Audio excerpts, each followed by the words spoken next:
WhatsApp किसका WhatsApp है?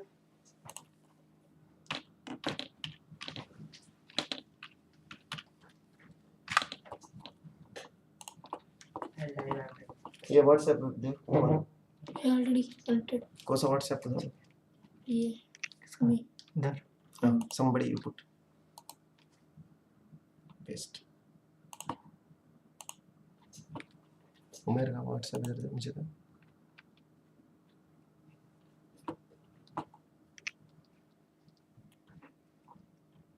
no everything is okay link पे click setting where is the link now can I proceed now you if you are listening you will listen from there okay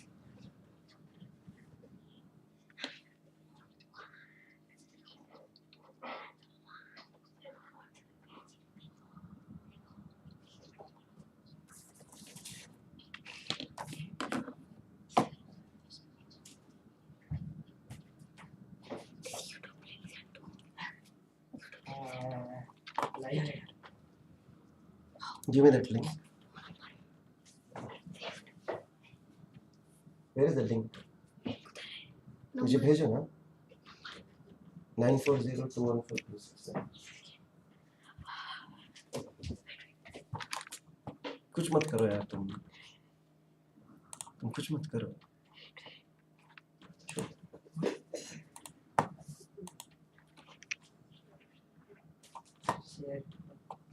share करते हैं इधर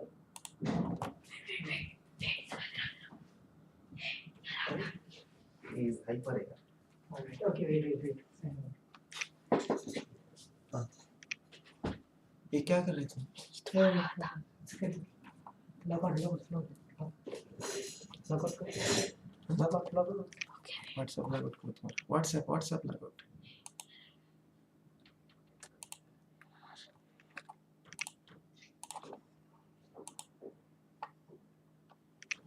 क्या आसिम भाई shall I sing this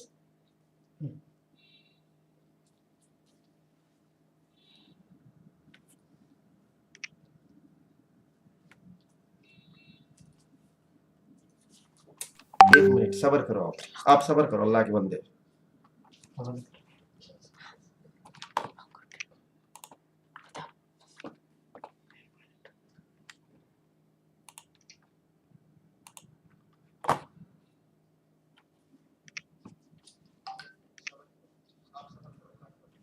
okay Gokul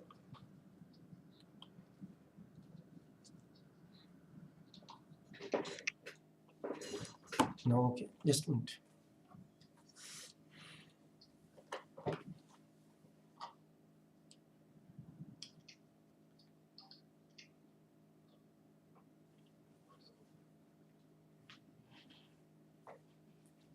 Vinny please send this ID to them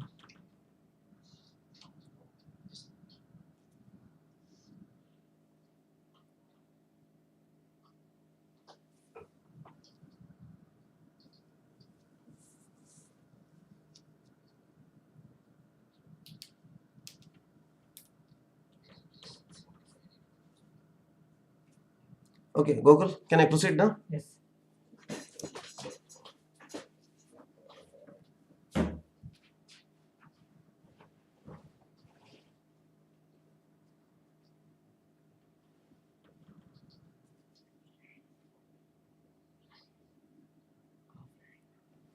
yeah come start it is recording already but we have to edit now my voice this अच्छा ठीक है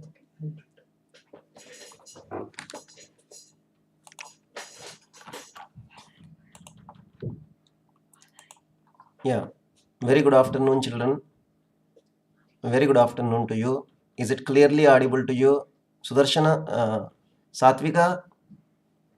Satvika can you reply to me is it clearly audible to you beta is it clearly audible to you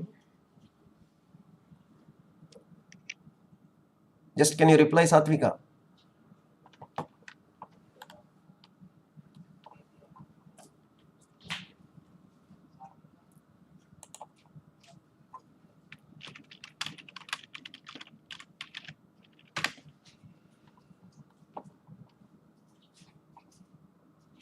Is it audible to you?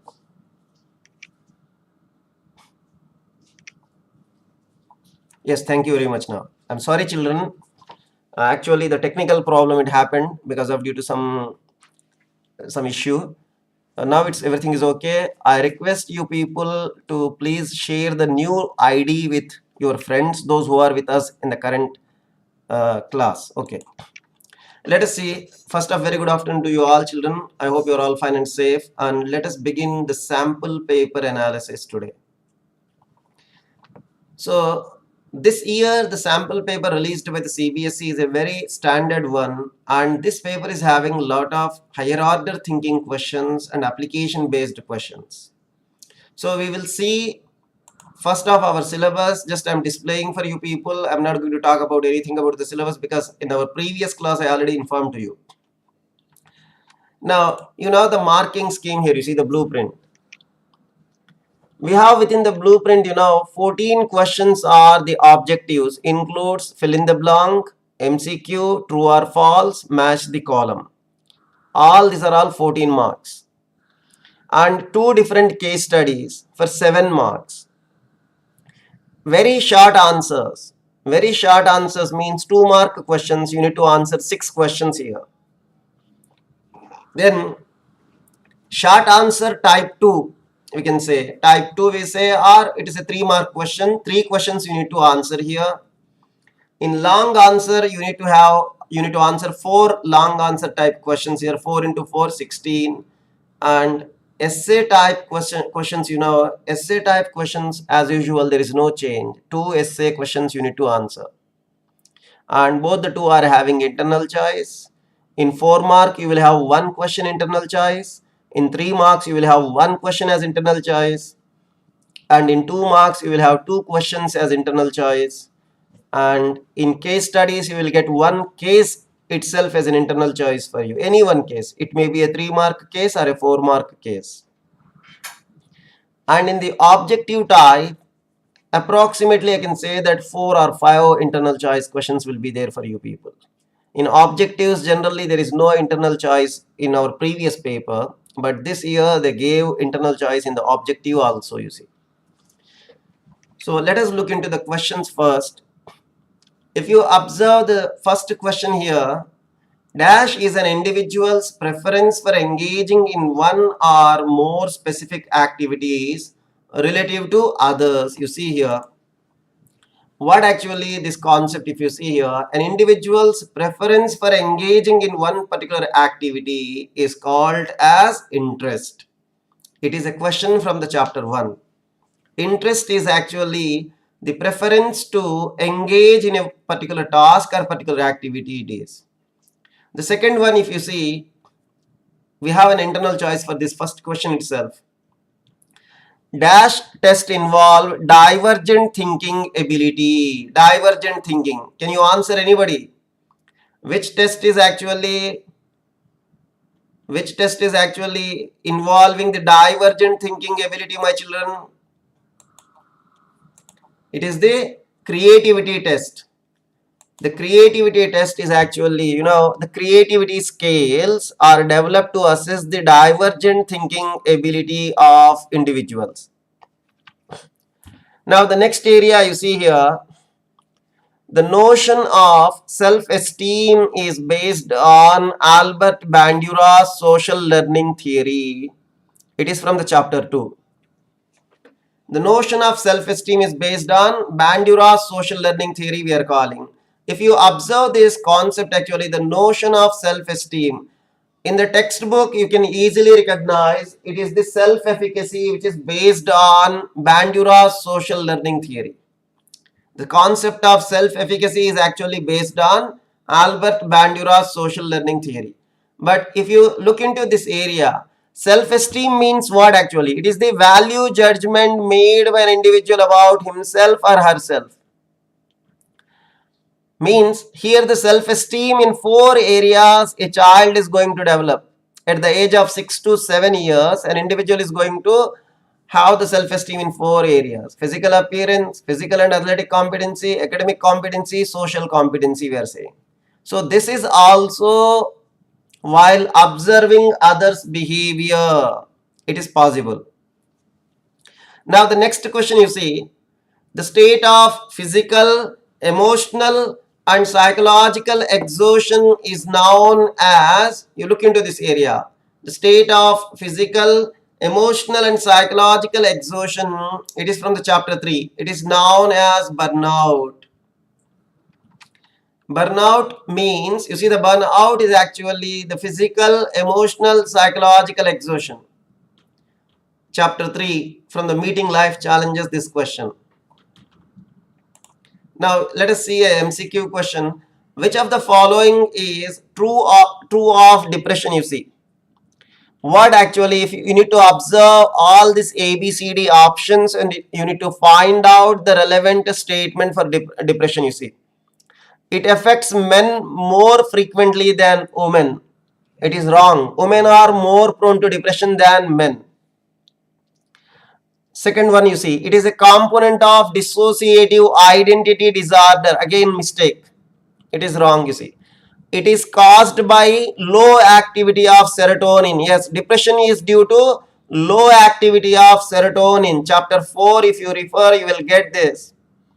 The factors behind the abnormal behavior. Schizophrenia is due to excess activity of dopamine. Depression is due to low activity of serotonin. And anxiety disorders are linked to low activity of gamma aminobutyric acid. You see, this statement number 3 is the right answer. Now, which one of the following best describes a crowd? So, to answer these questions, first off, you should know what actually the meaning of the term crowd here, you see. Crowd is collection of people, yes, but it is something more than that. Collection of people by chance, you see here, the second point is more accurate. Collection of people by chance. All of a sudden some accident happened. People will gather and people will disperse from there. People will not have any kind of connection or attachment. Just it is gathering of people because of chance. By situation people will gather, that is called as the crowd. Now let us see, dash, if you see here, a dash is a cluster of ideas regarding the characteristics of a specific group, you see here. Dash is a cluster of ideas regarding the characteristics of a specific group. Here the concept is prejudice is an extreme negative attitude towards others in the name of their group identity. Discrimination, just ignoring some people. Discrimination, social discrimination it is. Scapegoating, blaming the majority it is. You know, the scapegoating where the majority will blame the minority for their own mistakes or failures. It's one of the source of prejudice. Stereotype is the right answer. Stereotype is actually the cluster of ideas regarding the characteristics of a specific group. Here you see. You know, the schemas which function in the form of categories are called as stereotypes. And the schemas which are used in the social cognition are prototypes. Now, Bindu is a remarkable singer and has won many accolades. She is known as a child prodigy. Which of the following terms best describe Bindu's abilities? You see, Bindu is a remarkable singer and she received many accolades, means the awards she got, and you see she is known as a child prodigy. She is talented singer, you see here. So if you observe this area, the word talent is actually the right answer here. Talent is the right answer. You cannot say giftedness. Why? Giftedness is not there. Giftedness is what actually? Consistently remarkable performance in any of the field or activity. But here only we are talking about singing. So it is only talent. It's not the giftedness. Interest, we are not going to say about the interest it is. The best term which is actually related to her ability we are talking. So it is the talent. Now, if 16 personality factor questionnaire is used for occasional exploration, Raymond B. Cattell's 16 personality factor questionnaire is used for occasional exploration, Then self-report measure, which self-report measure is used to identify the varieties of psychopathology? Anybody? Can you answer, my children? Just I will minimize. Which one is actually here? Which one is used to do the diagnostic inventory? Can you answer?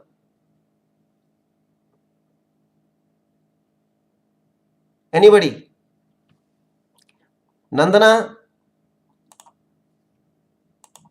If you look into this area, 16 personality factor questionnaire is used for occasional exploration, whereas you see here, the self-report measure is used to identify the varieties of psychopathology is actually MMPI2. It is the Minnesota Multiphasic Personality Inventory.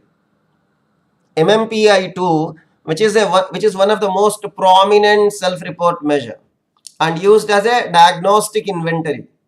567 statements which are divided into 10 subscales.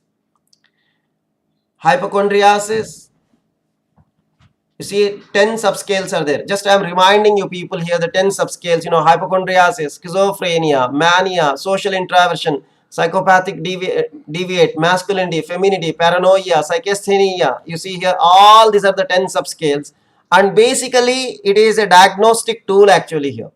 We have an Indian version of MMPI which is known as JMPI. Okay. JMPI was developed by Malik and Joshi. Let us go to the next question here. Mir had no recollection of the bicycle he received as a gift on his 10th birthday.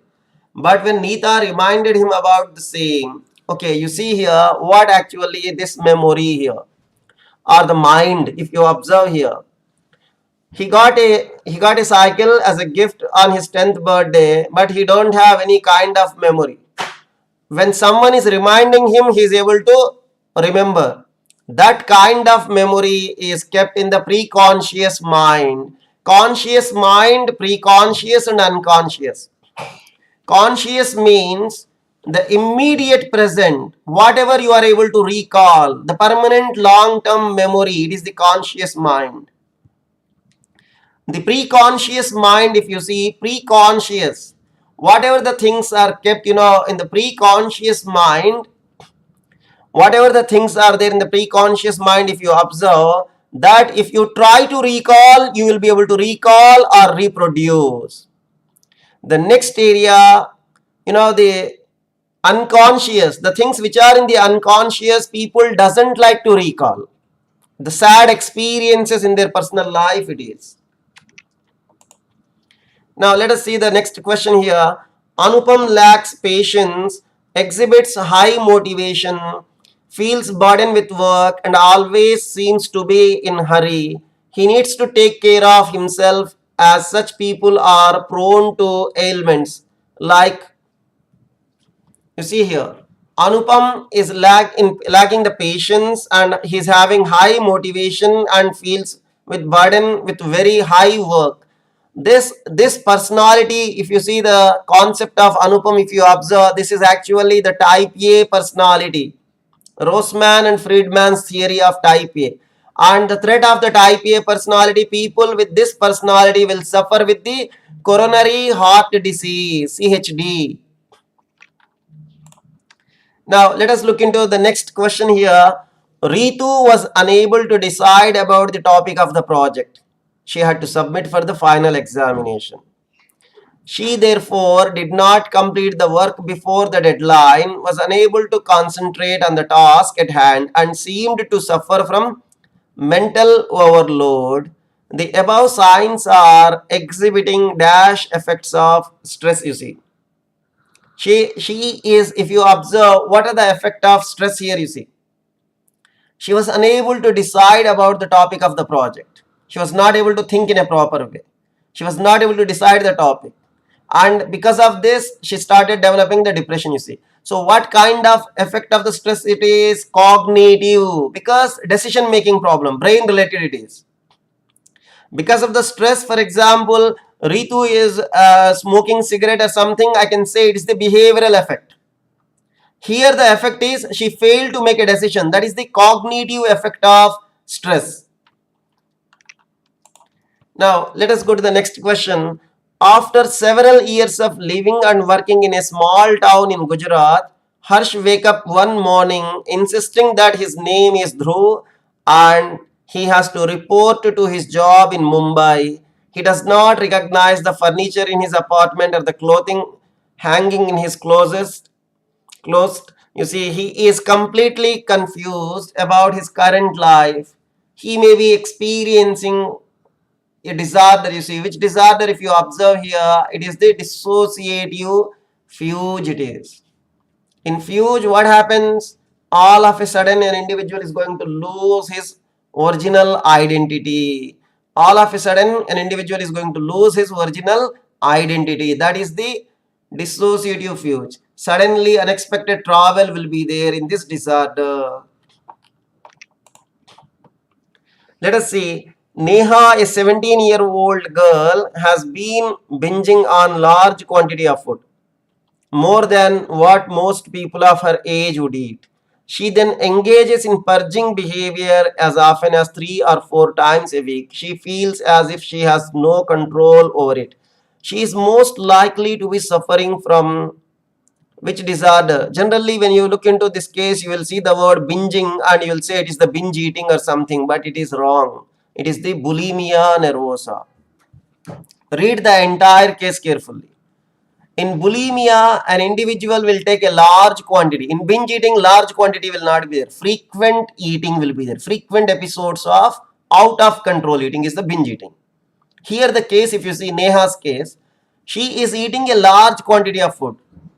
And you see here, she is eating and also she is vomiting the food and she is purging behavior as often as 3 or 4 times a week. She feels as if she has no control over it. It is the bulimia nervosa. It's a bulimia. I can say that it is the bulimia nervosa, the disorder it is. It is the bulimia here.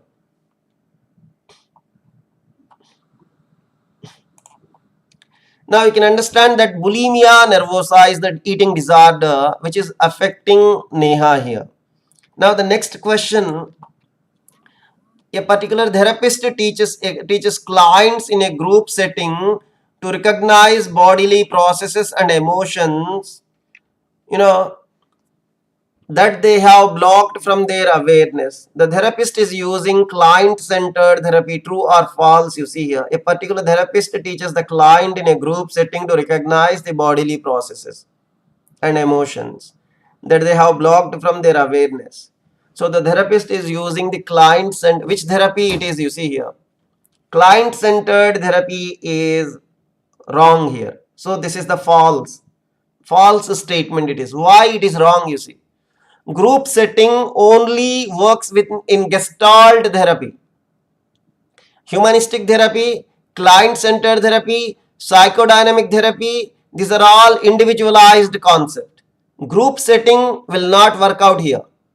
The group setting basically Gestalt therapy it is. So client-centered therapy is wrong. So it is the false. The right answer is false here. When a behaviorist praises the client for using kind words during their conversation and ignores when the client is rude, he or she is employing positive reinforcement. True or false, you see here. When someone is using the positive reinforcement, you see, when a behaviorist praises the client for using the kind words during their conversation and ignores when the client is rude. So it is the positive reinforcement they are saying. It is false again. When the behaviorist is praising the client for the kind words during their conversation and ignoring is not. You cannot ignore here. See, when the client is rude, you cannot ignore totally. So here it is the positive reinforcement. You cannot say it is. This is again a false statement, my children. Anybody have any question, any doubt with regard to this question? Please ask me. If you have any question with regard to anything, if any problem, please ask. Yeah, it is taking some time for me to load your answers, my children. Yes. Okay. So this also the false statement only for you. This is the 11th question, my children. Now let us see. Ritesh sees his parents achieve financial success through hard work. He considers his mother to be his role model. As a result, Ritesh develops a strong attitude towards the success and hard work. This is an example of learning attitude. See here, Ritesh just is observing his parent and he is considering his mother as his role model. And while considering his mother as his role model, he developed a strong attitude towards what actually success and hard work means. So what kind of attitude learning it is, you see? Learning attitude through observation is the right answer here. The child is observing his parents and he is learning this attitude, you see. This is learning attitude through observation it is. The child is learning the attitude because he is observing his parents. You see here, exposure to information means some information you read and you will watch something and you will learn. That is not there. Learning attitude through observation. He is observing his father and mother from the childhood and he is considering his mother as his role model and he is developing the attitude, you see. Learning attitude through group or cultural norms. There is no group norm, there is no cultural norm here. Learning attitude through reward or punishment. There is no matter of reward or punishment from the side of his parents. So this is the clear case for us that it is the learning attitude through observation.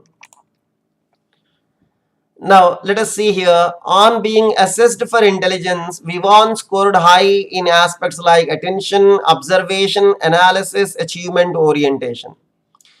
Ajay scored high in social and emotional skills, self-reflection. This I did with you people in your case study. You know, this is Vivon is good in technological intelligence, whereas Ajay is good or Ajay is talented in integral intelligence. You are not going to get clarity here with this concept, you know, totally you are not going to get here. Until and unless you don't go and check all the options which are given to you. You see, both the two concepts are talking only about technological and integral intelligence. So you can easily understand that Vivon is good in technological intelligence and Ajay is good in integral intelligence. The option D is the right answer. Now let us see the match the column. I just skip the options for you people here while making the paper slide here. You see the act of behavior related to the principle of personality. This is a Sigmund Freud's structure of, stages of mind, I can say to you here. The structure of personality. Freud's structure of personality related concept it is. Id, ego, super ego. You know the id works on the base of pleasure principle. Ego works on the base of reality. Super ego works on the base of moral or ethical principles. Grabbing the candy and eating it, you see, grabbing something is actually it is immoral. No morality in it actually. It is what actually animalistic behavior. Need gratification is important. Grabbing is what actually just forcing someone it is here. So you are trying to steal or you're trying to grab and you're trying to satisfy your need. That is the id oriented behavior or the principle of pleasure, I can say to you. The second area you see here, asking the permission to eat the candy. Whenever someone is asking the permission to somebody, you know, that is the ego-oriented behavior, reality. They just judge, evaluate the situation and they seek the approval of the people and they behave. That is the ego-oriented. The last one, super ego. Moral or ethical principles. Whether people are observing or people are not observing, I need to follow these moral values, ethical principles in my life. That is the super ego. Eating the candy is ethically right. You see here, eating the candy is ethically right. This is related to the ethically right is related to ethical principle or the morality, super ego. Id, ego, super ego it is. So here you see the options are not given as id, ego, super ego. Reality, morality, pleasure principles are given to you. Now, let us move to the section number 2. We are now in the case studies, you see. Mr. John is a 27-year-old man who consulted a psychologist to discuss what he calls silly habits. He reports that for several years he had to check and recheck electrical appliances as well as doors and windows before leaving home each morning again before going to bed. At times, the checking has made him late for work and has disturbed his sleep such that he had to get up to check everything several times yet again. When questioned about the reasons for this behavior, Mr. John reported that he could not stop thinking that electrical appliances may short circuit and cause a disastrous fire, or that his house may be broken into and he will lose all valuable things. He recognizes these concerns and the resulting checking as excessive and unreasonable, yet feels compelled to do something to alleviate the anxiety associated with the thoughts. During counseling, the psychologist found out that sometime before the checking rituals started, a major fire had broken in Mr. John's office and all important papers were destroyed. So, this is the disorder you see here, obsessive compulsive disorder. Let us go to the area here. Identify the disorder of Mr. John, you see here. It is the OCD, obsessive compulsive disorder. If you just look into this case, actually, he's having the thoughts actually that something may happen, the electrical appliances may get burned, and all the valuable things he may lose. Such type of feeling is making him to check again and again the switches. So this is the OCD, inability to stop thinking and stop doing.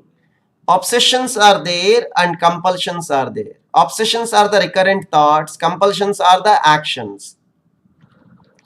So it is the OCD. Now, which of the following statement represents his repetitive thoughts? You see here. What actually the repetitive thoughts, if you see here, you will get the clarity. He could not stop thinking that electrical appliances may short circuit and cause a disastrous fire, you see here. So this, if you observe this, option D is the right answer for the repetitive thoughts. Checking has made him late for work is not a repetitive thought. He had to get up to check everything a number of times is not a repetitive thought. You see, these are the resulting compulsive behavior it is. For a number of years, he had to check and recheck electrical appliances. For it is also not actually the exact representing statement for the repetitive thoughts. The exact one is option D. He could not stop thinking that the electrical appliances may short circuit and cause a disastrous fire. This is the right answer. Now the next area you see, which disorder also comes under the category of OCD related disorders. We have 4 options for you. You need to find out. Acute stress disorder falls into the category of stress and trauma related category. It's a PTSD group. Adjustment disorder also falls into the PTSD category. Cyclothymic disorder or cyclothymia is actually in the category of bipolar. Again, the bipolar falling into the category of mood disorders. Excoriation is the right answer because OCD related disorders, if you see, excoriation, trichotillomania, hoarding disorder, we have 3 different disorders are there with the OCD. So excoriation is there in our option, so it is the right answer. Excoriation, trichotillomania and hoarding. You know, the excoriation means skin picking. Trichotillomania is just hair pulling it is. And hoarding disorder is an individual's way of thinking and the individual's way of behavior it is. An individual will collect a vast amount of articles or items irrespective of its cost, and after the collection he perceives there is a threat for these collected articles or the items, and he will not find a particular place or the space to keep these articles or the items in a safe manner. That is the hoarding disorder. For example, a question comes to you as hoarding disorder, you know, if an individual is collecting the stamps, is he suffering with the hoarding disorder, true or false? False it is. Collection is not the hoarding disorder. After the collection, perceiving the threat for your collected articles, then it is the hoarding disorder. Let us see the another case, my children, it is. On November 26, 2008, about 35 employees of Taj Hotel, Mumbai, led by a 24-year-old banquet manager, Malika, were assigned to manage the event in a second floor banquet room. As they served the main course, they heard what they thought were fireworks at nearby wedding. In reality, these were the first gunshots from the terrorist who was storming the Taj Hotel, Mumbai. You know, this is the incident which happened in a real incident in Mumbai Taj Hotel. So they took the real incident and they framed a case actually. The staff quickly realized something was wrong. Malika locked the doors and turned off the lights. She asked everyone to lie down quietly under the tables and refrain from using cell phones. The group stayed there all night, listening to the terrorists rampaging here through the hotel, hurling grenades, firing automatic weapons, and tearing the place apart. During the onslaught and the Taj Mumbai, 31 people died and 28 were hurt. But the very next day, the hotel received praise. Its guests were overwhelmed by employees' dedication to duty, their desire to protect a guest without considering their own personal safety, and their quick thinking. As many as 11 Taj Mumbai employees, a third of the hotel's casualties here, laid down their lives while helping around 1200 to 1500 guests to escape here. This case is not having any relation with your chapter 4. That's the reason I told you. Do not think that the case study will come to you only from the chapter 4. No. Now you see the questions on the base of this case. You see here the casualties which happened here, you see. And how the hotel worker Malika actually, she did the work. She protected the people, you see. If you observe this case, you will get interesting facts here, you see here. In reality, these were the first gunshots from terrorists who were storming the Taj Hotel, Mumbai. The staff quickly realized something was wrong. Which stage of general adaptation syndrome model were the staff in, you see? Exactly when the staff realized these gunshots, you know, whenever you hear the sound, it is actually the first stage of general adaptation syndrome theory of Hans Seeley. Alarm reaction it is. Alarming sign, get ready, get alert. It's an alertness for the people, you see. So first time the hotel workers, you know, they hear the sound and immediately they got alert, you see. That is the alarm reaction. This is the stage 1. The alarm reaction it is. Now let us see here the next area. Malika locked the doors and turn off the lights. She asked everyone to lie down quietly under the tables and refrain from using cell phones. From these lines, identify the coping strategy used by Malika. What is the stress coping strategy? We have the coping strategies from the side of the Endler and Parker, as well as we have the coping strategies from the Lazarus and Folkman. You look into the options which are given to you are from the Endler and Parker. Coping strategy, here the biofeedback is not a coping strategy. It is a stress managing technique. So ignore the biofeedback. Now let us see the task oriented, avoidance, emotion oriented. In this current condition or the situation, if Malika is running away from this fire or something, I can say it is the avoidance oriented. It is. She is avoiding, she is running away from the problem here, you see. Emotion oriented. If Malika starts crying there and making others to cry, it is the emotion oriented. What Malika did here, you see, she made the people to lie down and do not use the cell phones and stay near down to the tables. You see, this is made by her. This is actually the task oriented coping strategy. The problem, she identified this is the problem and she got the solution. This is the task oriented coping strategy. Let us look into the next area. Which of the following set of words best describe Malika's hardiness, you see here. So in a case study, you don't have only general adaptation syndrome. You don't have only the coping strategies. You don't have only the hardiness, you see, all together combined within one chapter. Even if it is required, they can combine 2-3 chapters also. There is no problem. So the hardiness is one of the personality trait. Personality trait means, again, don't go to the personality chapter. It is in chapter 3. According to Kobasa identified and he observed the people, a group of people are having more stress in their day-to-day life, and at the same time their level of illness or the sickness is very limited. They have more stress but level of illness is very low. And when he observed this type of people, he found three interesting qualities which are known as 3 C's.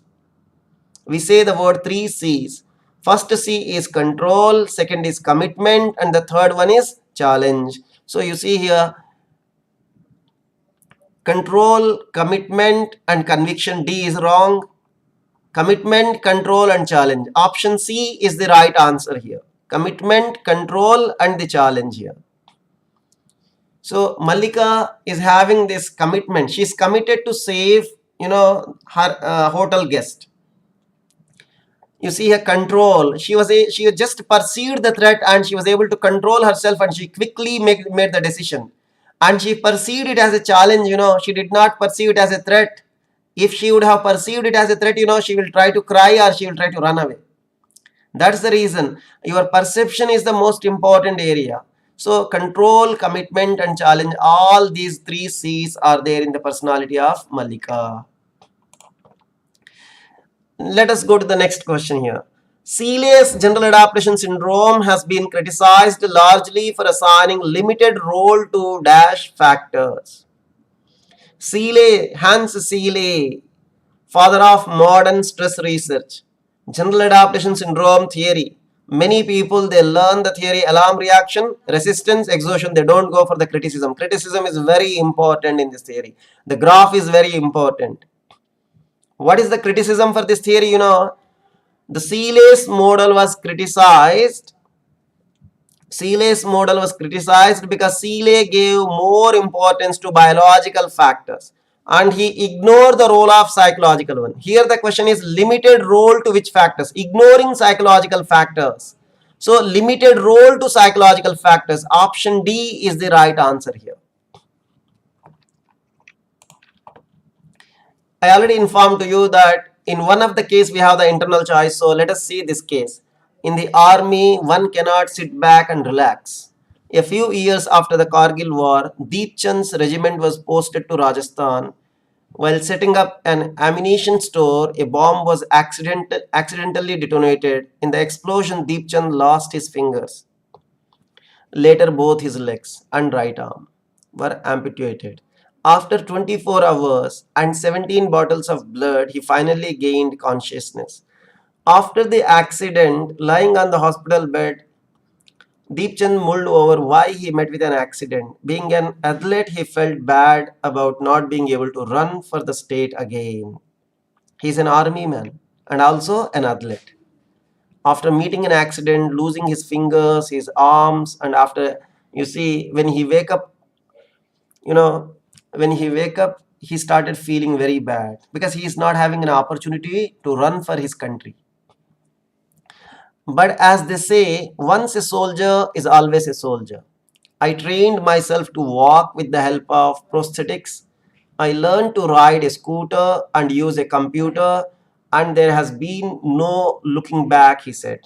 Deep Chand has worked for the country without flinching even an eyelid, and in doing so, in an unfortunate event, he met with an accident and lost his limbs. Does he regret his childhood dream to become an army Jawan? The proud man who stands on his prosthetic feet says he does not.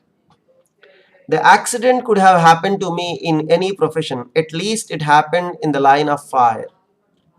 I want to be reborn as a soldier. There is nothing greater than serving your country, he said.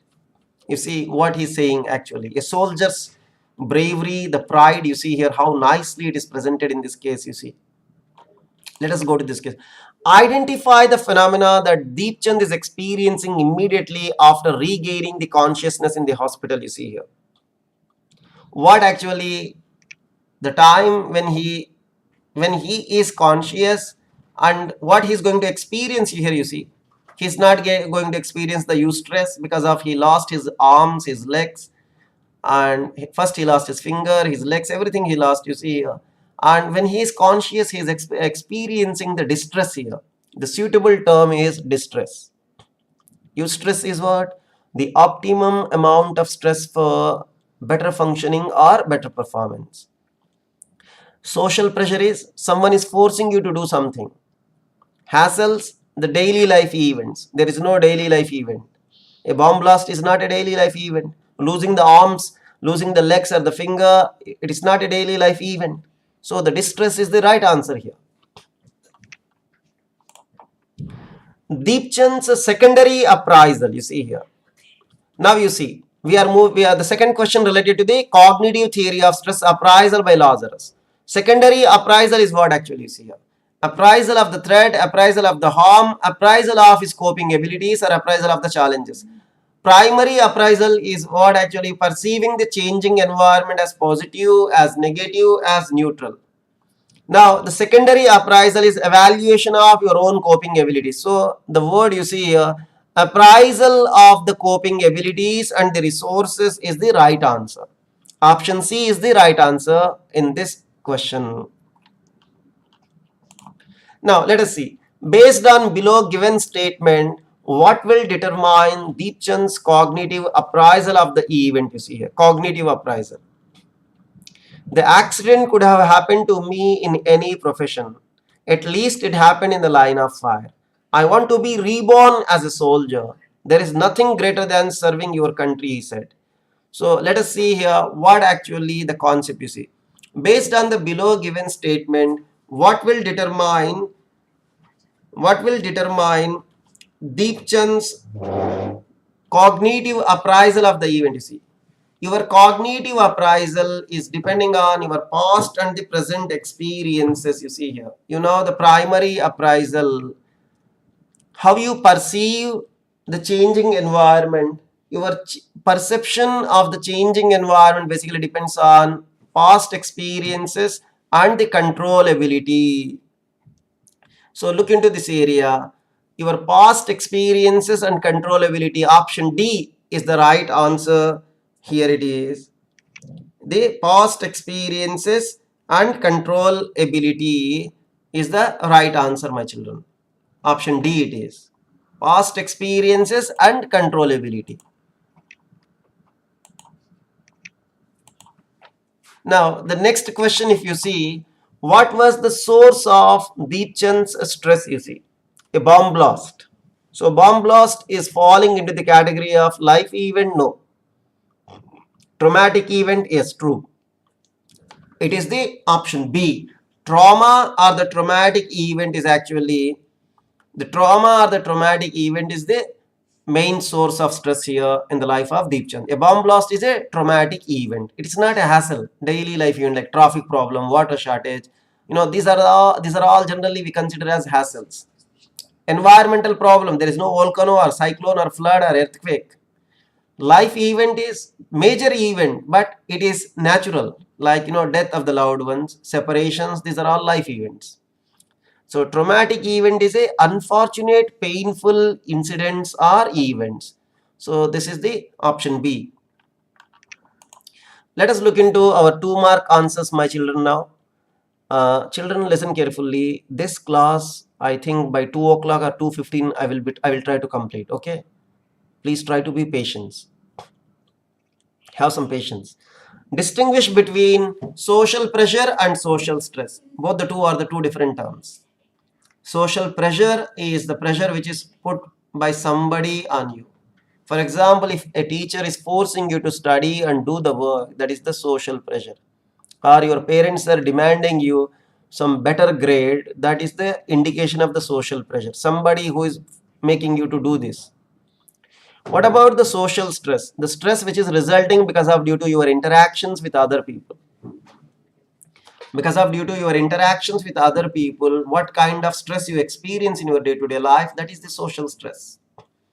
The next question you see, Fatima is experiencing generalized anxiety disorder. Enumerate any 2 causes with reference to diathesis stress model. It's a very good question. I told you people that the paper standard is very high. The sample paper is very high quality paper, children.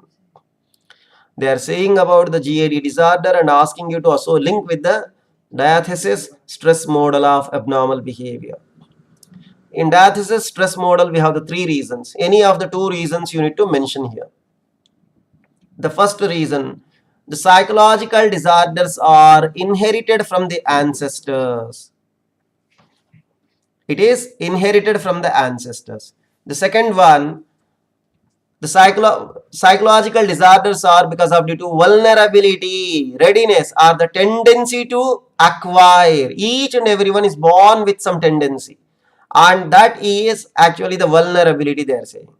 The third one, presence of more pathogenic stressors in the environment are leading to the development of psychological disorders.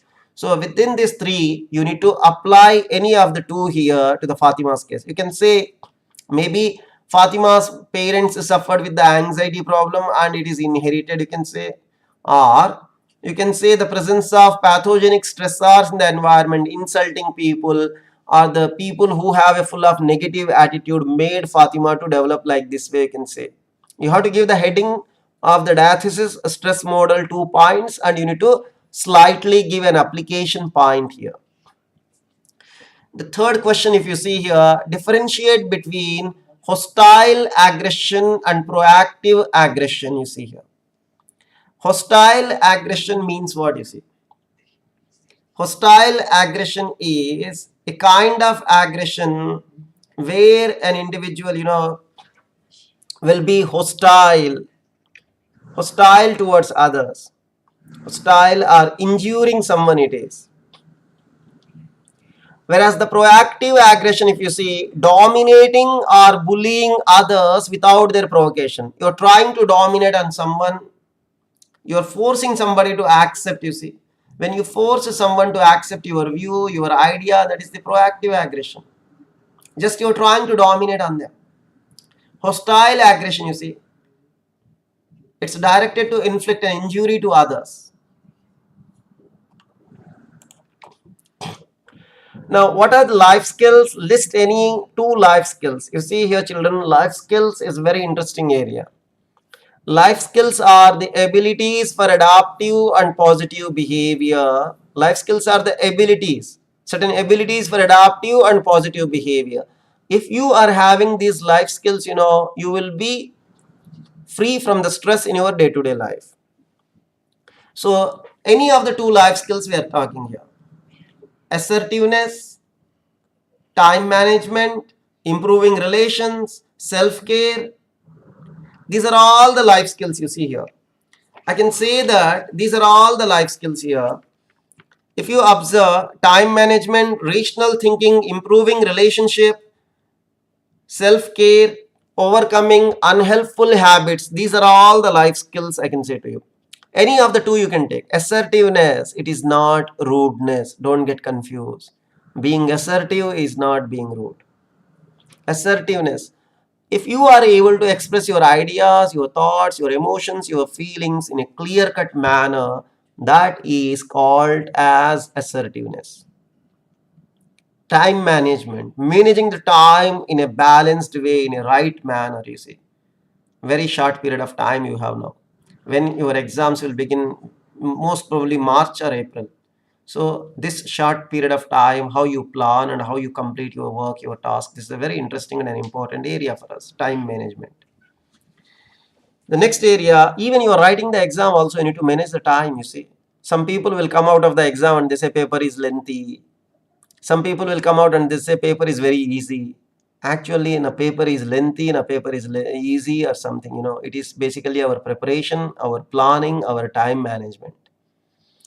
Anyhow, look into this area. Rational thinking. Be practical in your day-to-day life. Be rational. If you are rational, if you are perfect in your thoughts, if you are rational, logical thinking, it is practical approach in your day-to-day life.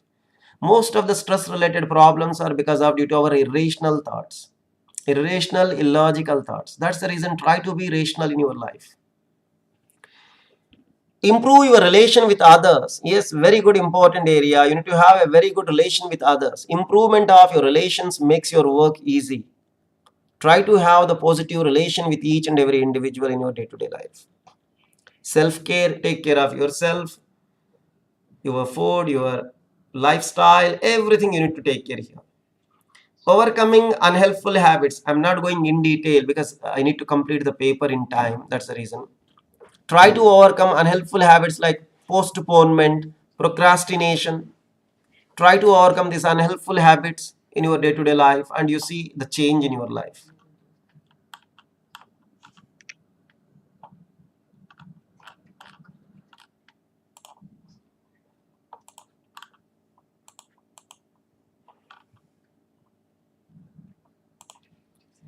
Now, let us look into what is psychoneuroimmunology.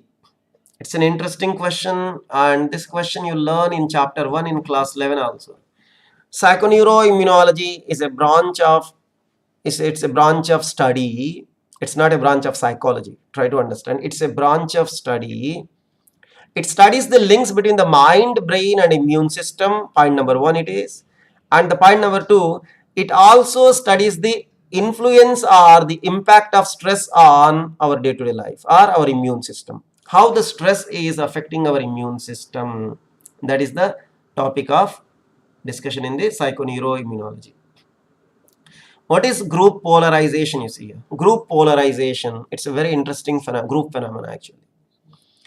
In group polarization, if you observe continuous and constant interactions among the members of the group will leads to a phenomena called group thinking. And the group thinking's another side is the group polarization. Extreme decisions are made in the group, not by the individuals. People make the extreme decisions when they are inside the group. You know, whenever you are in the company of the like-minded people, and because of due to your continuous constant interactions in the group thing, that is leading to the group polarization entirely, means the entire decision of the group will go in extreme side. It's a very interesting concept.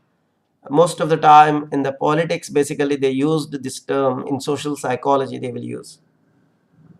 Now the next question, a client experiences irrational thoughts that are self-defeating in nature. Suggest a suitable therapy that will help her or him to reduce her or his distress. Also provide the rationale for selecting this therapy. You see here. Which therapy we are going to select here? Anybody? Here it is the cognitive therapy of Albert Ellis I am using here. Irrational thoughts. Why I am selecting this therapy, I will tell you. See. Irrational thoughts, we are talking about the irrational thoughts. Irrational or illogical thoughts. Antecedent events, beliefs, and consequences analysis. This is the right answer. An individual is having irrational thoughts which are self-defeating in nature. So, in such condition, better to go with the cognitive therapy of Albert Ellis. Ellis is the right person here. Antecedent event. What events made him to develop the stress, we need to find out. And irrational thoughts, we need to locate it and we need to retrain. Cognitive retraining, we can do it here. Analyze the chief benefit to the client in both behavior and humanistic therapy. Yes. What is the benefit in each therapy? Behavior therapy, humanistic therapy. You see. In behavior therapy, basically modification of the behavior. In behavior therapy, we can notice the modification of the behavior means replacing the irrational behavior with the rational behavior. We are going to see in the behavior therapy as outcome. In humanistic therapy, self-awareness, self-acceptance, also self-actualization. Self-actualization, motivating him to express the emotions freely and attain the self-actualization. All these points are covered in the humanistic therapy. Means the outcome, the client is going to gain all these benefits. Children, anybody have any question, any doubt? I will give you the time by the end of the class, okay? You just make your questions ready and after that I will talk to you. Now the next area you see, explain the relationship between attitude and behavior. The attitude and behavior. If you observe, attitude is a tendency to react. The attitude is a tendency to react either in a positive or in a negative manner. If you observe the attitude you see here, Attitudes are clearly visible to us in the behavior of the people. If we are able to look into the behavior of people, and we can understand or we can analyze the attitudes, you see here. So attitudes are clearly visible in the behavior. But if the person is having the awareness that his or her attitude is not going to be accepted, liked, or appreciated by someone, definitely it will not be there in the behavior. The second point, if someone is observing you, someone is supervising, monitoring you, and that time you will not have, your attitude, you see, your behavior will not reflect the attitudes of you. People will hide their attitude when there is no acceptance. When there is a reward for this attitude, people will try to express that attitude. So people are very smart here. People now, they know how to hide their attitudes. In many cases, attitudes are generally visible to us in the behavior, but if the person is aware about his environment, people doesn't like, people doesn't accept, he will not express his attitude. And the person is having the awareness, people likes his attitude, then definitely he will become more and more aggressive, means more extreme in that attitude. You see, aggressive means more extreme here. Let us see here. Raj would often be seen talking to himself and questioning. He would state that there were people around him whom he could see and hear when there was no one else around. Identify, describe this symptom of schizophrenia. These are the positive symptoms of schizophrenia. He is, you see here, would be seen talking to himself and questioning. He would state that there are people. So visual hallucinations and auditory hallucinations are there. He is hearing and he is seeing the people. So visual and auditory hallucination, these two are the positive symptom. Identify and describe both the two symptoms. What is actually visual hallucinations? Perceiving someone in the absence of extra existence. Auditory hallucination, perceiving the sounds which others cannot hear. So both the two are falling into the category of positive symptoms of schizophrenia, and within the positive symptoms, both the two are falling into the category of hallucinations. Aman is an 8-year-old who has profound difficulty in relating to other people. Often he is found to be unresponsive to other people's feelings and exhibits stereotypical patterns of behavior. Identify this disorder and describe its features. You see here, Aman is an 8-year-old who is having the problem. You see here, basically, difficulty to relate the people. He is found to be unresponsive to the feelings of people, exhibits a stereotypical pattern. It is autism spectrum disorder. It is autism. In autism, you need to write the quality here. Autism is a disorder actually. It's a part of the neurodevelopmental disorders category. In autism or autistic disorder, a child will have the difficulty in social interaction. You see here, the social interaction problem is there. Difficulty in relating to other people. And difficulties in social interaction and communication skills, and repetition of the same thing will be there, and restricted range of interest will be there, and 70% of the children who are suffering with autism are falling into the category of mental retardation. So this is the answer for Aman. You have to write Aman is suffering with the autism. Aman is having difficulties in social interaction and communication. He prefer to engage in a same task again and again. These are all the points you need to cover here.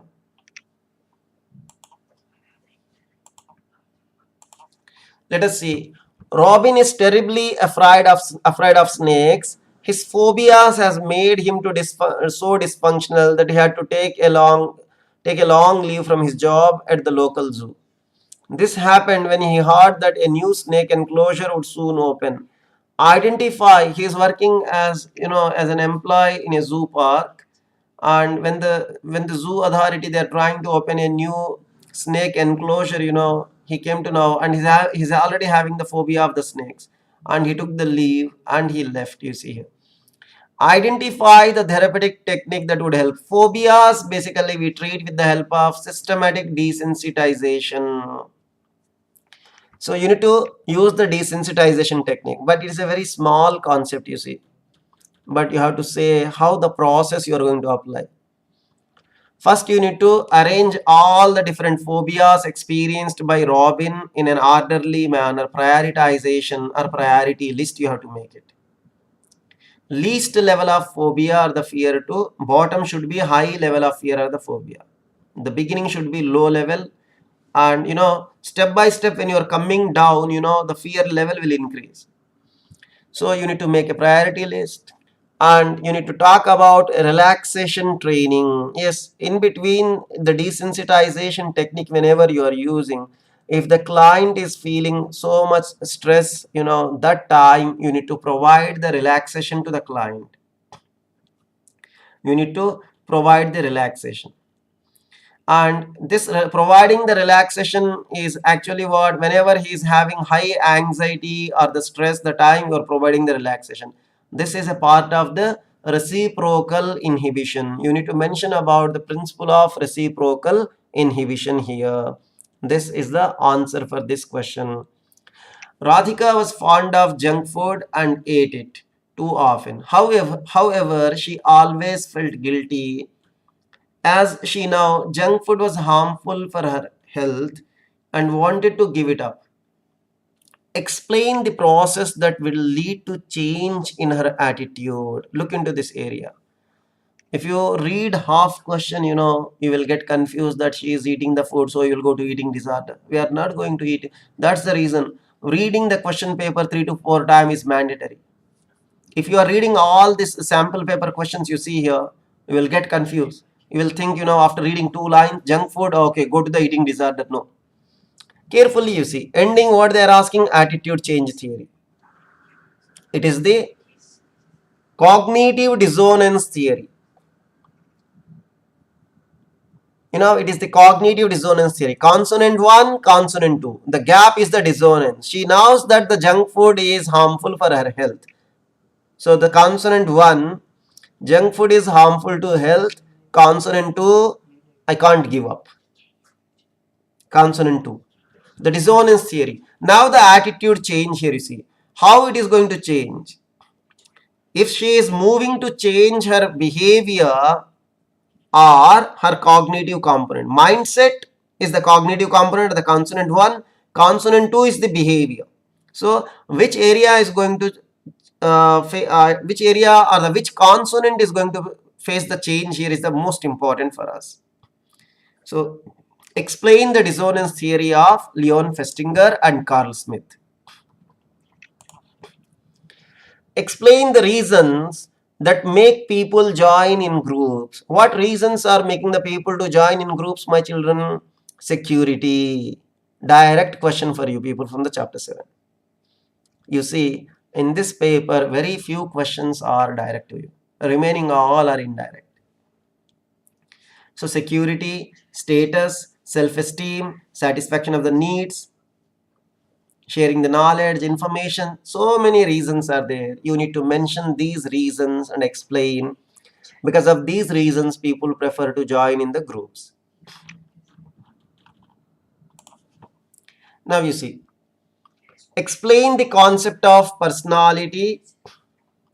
Describe the cultural approach to understand the personality. You need to be very careful here. Cultural approach of personality is a very, very small answer, but it is asked to you for 6 marks. So you need to provide that much word actually. Word limit is there. You have to look into instructions and always try to write what is required then little bit more. So personality is what actually you see. Personality is the characteristic way of responding to people, events and situations. Personality, you need to give an introduction. Personality, the word derived from a Latin word persona, which means mask. You can say the word personality here, you see. Personality is a very important term for us. So look into the meaning of this word actually, personality. You will get the clarity about this term, you see. So what about the cultural approach to understand the personality? Again, you need to mention what is the meaning of the culture. Culture is actually a set of beliefs, customs, values, traditions, rituals which are followed or observed by the people living in a particular geographical area. That is the culture. Now, the cultural approach to personality, it's like how the culture is shaping the personality. Whether the culture, different cultures you need to mention. Agricultural societies and industrial societies comparison you need to do. The people who are leaving or coming from the agricultural societies are very cooperative, helpful, or friendly. And comparing to the people from the industrial societies, because the industrial societies promotes the competitive nature, and this competitive nature is shaping the personality. You know, the culture, basically the flora and the fauna, basically you look into this matter, how this is affecting the terrain, the flora and the fauna, the facilities, the weather condition, the nature, all these are all affecting. Like people living in the hill areas, you see the tribal children's example was given to you in the textbook. The tribal community of Jharkhand, Birhor tribal community children. From the beginning, the children are fearless and they go inside the forest to collect the fruits, roots, mushrooms, hunting, food gathering purpose. They go inside the forest alone, you see. That is their culture. So you need to explain how the culture is shaping the personality here. Let us go to the next area. How does behavioral analysis help us in assessing personality? Explain any two methods of behavioral analysis with their limitations you see here. What actually the behavioral analysis you see? You know, in personality assessment techniques, we have self-report measures, then projective techniques, then behavioral rating. Behavioral analysis is there. Most of the time, we can say that we can understand the personality of an individual while analyzing his or her behavior. That is the external behavior or internal behavior. That's not the issue here. But while analyzing the behavior, you will be able to understand their personality. Mostly the external behavior here it is. Internal behavior, we cannot get the chance here, you see. Now, what are the methods of behavioral analysis? Interview, observation, situational test, rating scale. These are all behavioral measures to analyze the personality. Interview is a formal interaction between an interviewer and interviewee. We have the structured interview, unstructured interview, two types of interview. Don't write individual to individual, individual to group, group to group, group to individual. That is a research-based interview. In assessment purpose or in psychometric assessment purpose, we are not going to use individual to individual, that format. Structured or unstructured only we are using. Last year's board paper, they ask a question, with regard to the interview. Design an interview, make a framework for an interview or design an interview format when you are going to conduct the interview to a famous politician, they said. So you need to design the interview for this. Last year's paper, you see. Our children are able to do everything, you see. That's the reason, we got the 7 centums in last year's result. So explain any two methods of behavioral analysis with their limitations you see here, my children. We have the limitations here we have. The behavioral analysis, you use interview and observation. What are the limitations here? If you observe the limitations you see in the behavioral analysis, if you observe in the behavioral analysis, we have the, halo effect. People will have a tendency to judge with their own bias. We have the halo effect here. People will try to judge the other person with their own bias here. If they like, if they say he's extremely talented, if they doesn't like, they will put him down. You see. So look into the behavioral analysis. Let us look into Raj and Raghu are exceptionally intelligent. You look into this area. Raj and Raghu are exceptionally intelligent.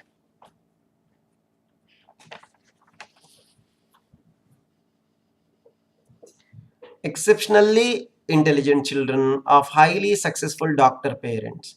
While Raj is their biological child, Raghu is an adopted one. Now you see here, how can you explain the similarities in their intelligence with their doctor parents? What actually in the chapter 1, if you observe the assessment of intelligence in that area, you'll get this answer. Intelligence of adopted children is more similar to their biological parents, not to their foster parent, the adopted parent. Okay, the parents, they are able to give the environment, but the intelligence is more closely connected to the biological parents here. You need to mention the data. Intelligence of identical twins reared together correlate 0.90. Identical twins separated, the correlation value is 0.72. Then the fraternal twins reared together, the correlation value is 0.60. Siblings reared together, correlation is 0.50. Siblings separated and kept in two different environments, the correlation value is 0.25. And here the Raghu is an adopted child. Raghu's intelligence may be more similar to his biological parents, not the adopted ones or the foster ones. But Raj's intelligence will be more closely connected to his biological parents. You need to write it here, the answer. As a student of class 12, you wish to score very high marks in your board exam. Very good. You start planning for the same by attending the classes regularly, taking notes, setting study targets, etc. Identify and explain the theory of intelligence, which includes the planning as an essential feature. So, identify and explain the theory of intelligence. They are directly putting the word intelligence theory.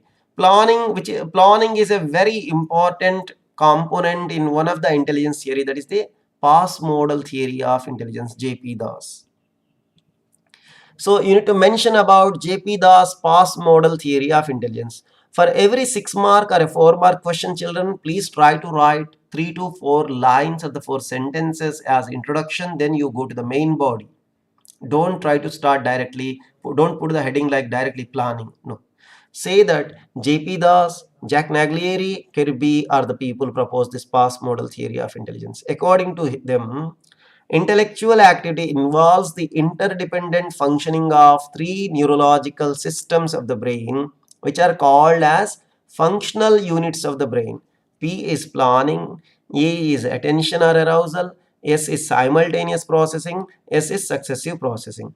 Now here you need to focus mainly on the planning area, and at the same time briefly try to explain what is attention or arousal. Optimum amount of arousal is required for us to attend any one particular stimuli. Second one, attention refers to concentrating on one particular stimuli or stimulus from a group of stimuli. It is the attention.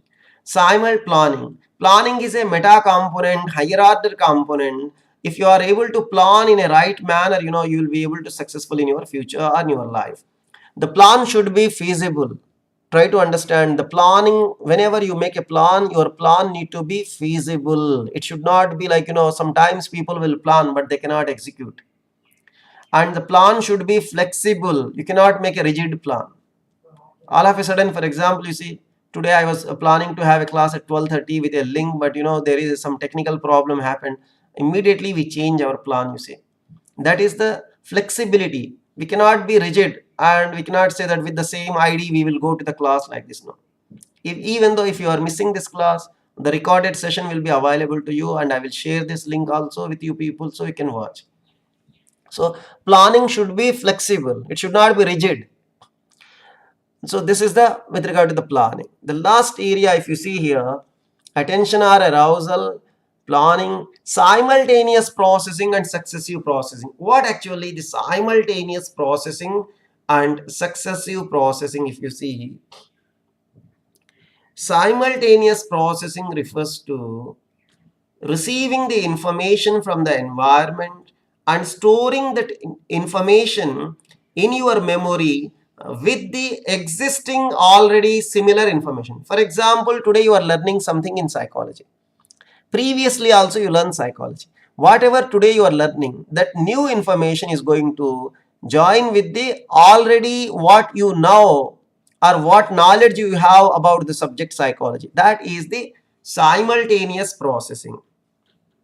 The next is successive processing, my children. Successive processing it is. If you observe the successive processing, it's a very important area. Successive processing we are calling.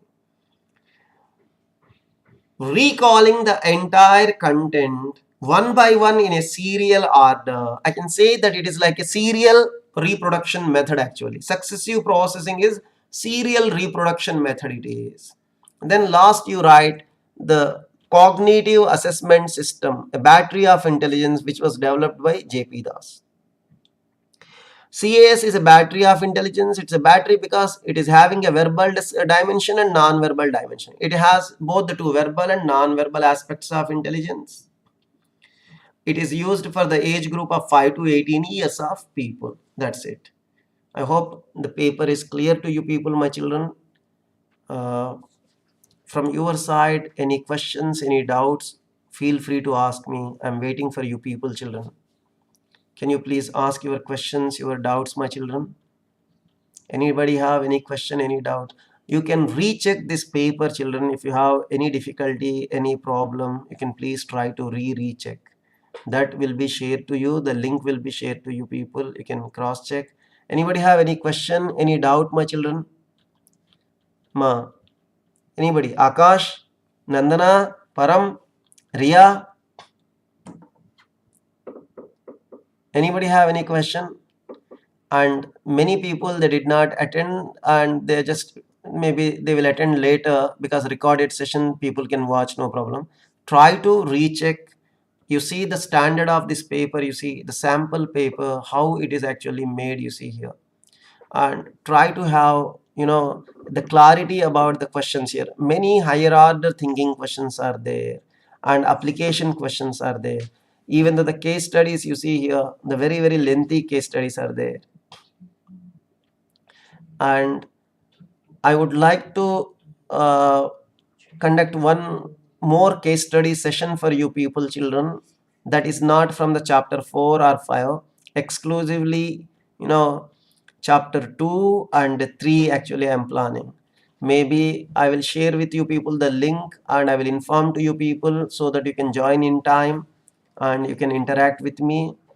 Thank you very much for your patience, for your cooperation, my children.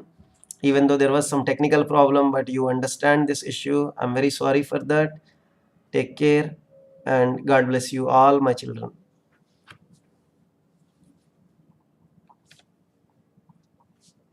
Yeah, Alia Abdul Zahra. Very good. Thank you, beta. Inform your friends also to watch and join, my children. Okay, don't leave. I send the link to all the teachers of Oman, all the psychology teachers of Oman. I requested them to share with their children, and thank you for joining and attending the class. And mostly Sunday or Monday I will try to plan one session with you people, one session for importantly chapter 2 case studies. You see in the paper chapter 3 questions how the case study was framed. So let me first identify or frame some cases, then I will come back to you people with the new link with the same way we will try to do. Thank you very much and God bless you all. Take care.